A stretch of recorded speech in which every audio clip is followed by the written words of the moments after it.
There can't be real reconciliation without conversations, and part of that process requires accountability.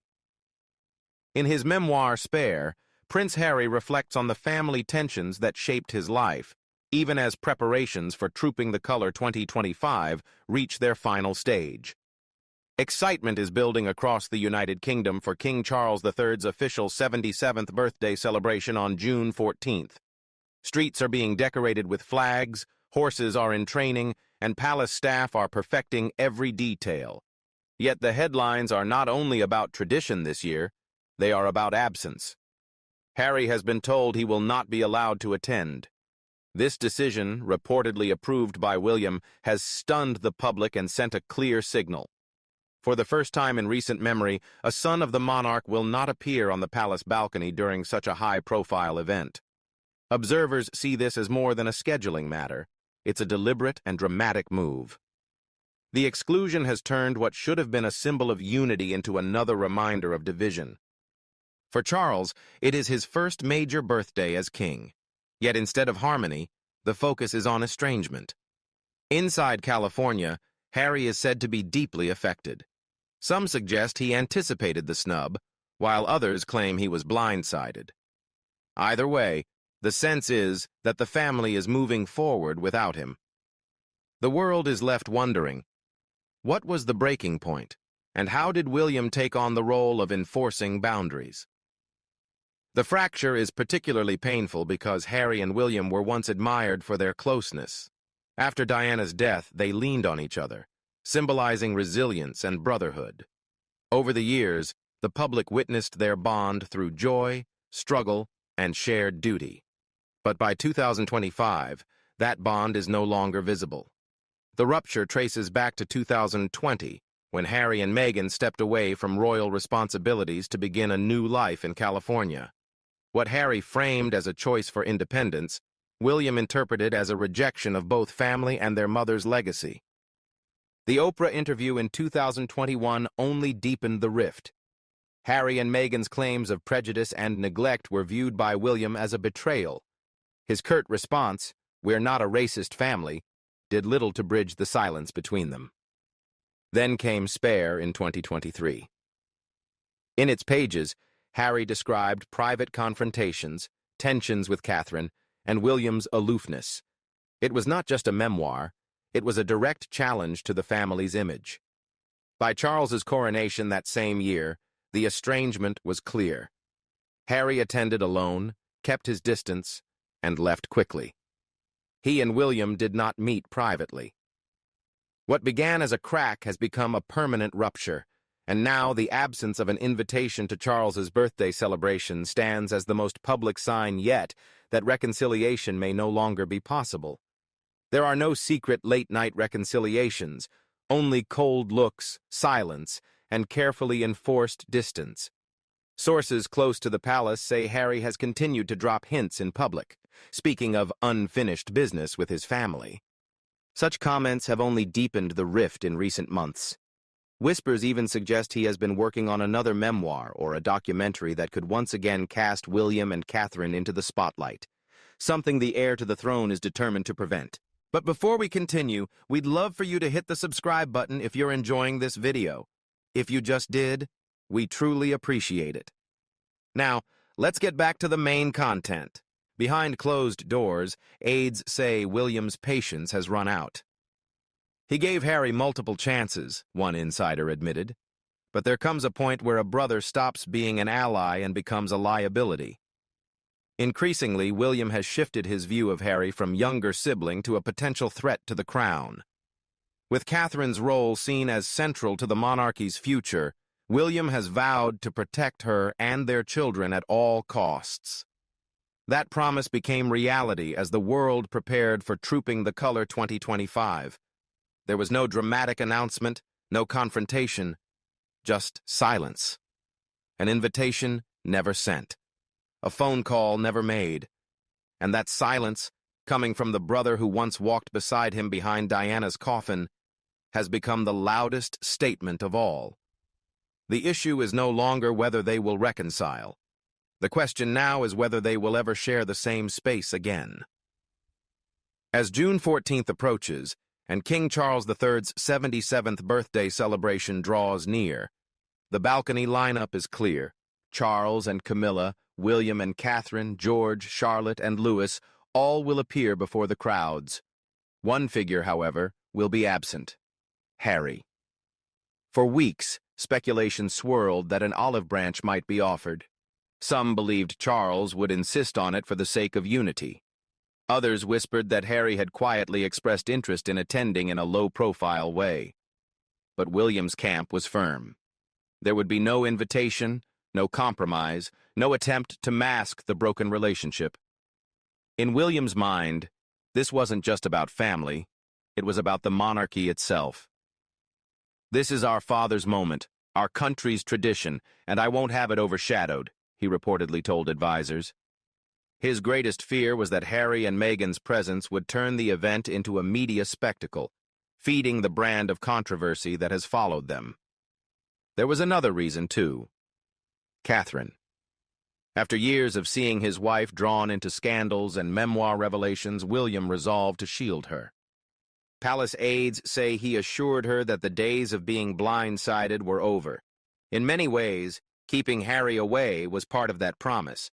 Even when senior courtiers and Charles himself pushed back, William refused to yield. "Trooping the color is not a family reunion," he insisted. "It's a military ceremony, a symbol of unity and strength. Letting someone attend who has attacked the institution in public is not an option." One aide put it even more bluntly: "You don't get to set the house on fire and then expect to be welcomed back for tea." And so, as preparations reach their peak, the decision is final. Harry will not appear. Not on the balcony, not in the parade, not at all. For many, it marks the most symbolic exile the modern monarchy has ever witnessed. The heir, not the monarch, was the one behind this decision. A future king has made it unmistakably clear: there is no room for disorder under his watch. Meanwhile, across the Atlantic in the quiet, manicured hills of Montecito, Prince Harry is said to be unraveling inside his sprawling estate. The spark was undeniable. He has been fully excluded from Trooping the Color 2025, the year's most symbolic royal event. Sources close to Harry say he is caught between anger and despair. Learning he would be barred from King Charles's birthday procession, a ceremony meant to represent unity and tradition, has left him feeling betrayed, humiliated, and more alone than ever. For Harry, it wasn't just rejection. It was a pointed message from his brother. At first, he dismissed the whispers, insisting privately they wouldn't dare, not for something this public. But when the official guest list appeared and his name was missing, reality hit hard. Witnesses describe his reaction as explosive, pacing, shouting, and demanding to know how William could allow this. Those close to him say the moment reopened old wounds: the chilly reception at Prince Philip's funeral, the awkwardness of the Queen's jubilee, the distance at his father's coronation. Each time he had hoped for reconciliation. Now, with no invitation, those hopes feel extinguished. Behind the scenes, Meghan reportedly cautioned him not to expect too much. She had warned months earlier that the royals were finished playing nice, and that William had no patience left for drama. Yet Harry still clung to the idea that his father might intervene, but Charles has remained silent. No public words, no private assurances. For Harry, that silence cuts deepest, interpreted as a father choosing the crown over his son. As the parade draws near, reports suggest Harry has tried multiple channels to reach William, through aides, intermediaries, even a personal message. Every attempt has been ignored. Friends say he has begun questioning past choices, stepping back from royal life, the tell-all memoir, the interviews. He thought they'd eventually come around, one confidant admitted. He never imagined being erased. For the first time, even those close to Harry acknowledge what the palace already knows. He isn't just angry. He's desperate. Desperate to be heard, forgiven, and allowed back into something that once gave him purpose and identity. Yet in London, the flags are rising, the soldiers rehearsing, and Harry has no role. Not this year, and maybe never again. And while much of the focus falls on Harry's turmoil and William's resolve, insiders quietly point to Catherine. Her steady presence, unshaken by years of being pulled into scandal, is said to be the true anchor shaping decisions behind the scenes. For Catherine, the damage wasn't one remark or accusation. It was years of attacks on her character while she carried out her duties in silence. No rebuttals, no interviews, only composure. Still, those close to the couple say William has not forgotten how deeply she was hurt. Protecting Catherine, and the monarchy's future with her, may be the strongest force guiding this chapter of royal history. William had witnessed how deeply it wore Catherine down. He saw the weight it placed on her shoulders, and quietly vowed that she would never endure that again. For him, it became a turning point, not only in their marriage, but in how he approached leadership. From then on, protecting her was not a choice, but a line he would not allow crossed. That's why Harry's exclusion this year is more than political strategy. It's personal. Before the 2025 Trooping the Color, Catherine made no demands, issued no ultimatums, and never spoke ill of her brother-in-law. She didn't need to. William drew all the resolve he needed from her silence, her composure, and the quiet ache in her eyes after years of hurt. "She's the future queen," one insider explained. "You don't attack her and expect to walk back in. That's not how it works anymore." Catherine's influence is often described as subtle but absolute. She avoids open confrontation, but her steady presence has become a guiding force behind William's choices. As one senior aide put it, she's his compass. He may one day wear the crown, but he always listens to it. Privately, Catherine is said to feel sorrow over what has happened with Harry. Not anger, not vengeance, just a deep disappointment. At one point, she believed he would return, make amends, and rebuild. But that hope is gone. The palace has made it clear, this is her court now, not loud, not vengeful, but firm. The monarchy's path is being shaped through quiet strength, and Catherine has shown that real power doesn't need to shout. It whispers, and the whole institution hears. For Harry, that whisper has become a wall he may never climb. As the public looks ahead to the spectacle of Trooping the Color 2025, William pushes forward with what many see as a decisive future for the monarchy. Yet one figure remains caught in the middle, King Charles. Outwardly, he prepares to celebrate his 77th birthday with military pageantry and grandeur. Behind closed doors, though, he wrestles with one of the most painful dilemmas of his reign, balancing his duty to the crown with the estrangement of the son he still loves. Those close to the king say he has struggled deeply with the choice to exclude Harry. He did not openly challenge William's decision, but insiders insist his silence reflected resignation rather than agreement. He knows the institution must come first, one aide admitted, but that doesn't mean his heart isn't breaking. Charles has walked this line before. Since Harry and Meghan stepped away in 2020, he has tried repeatedly to find a path back, sending invitations, offering visits, keeping doors open even when others shut them. Yet each effort seemed to end with more headlines, more criticism, and more painful revelations.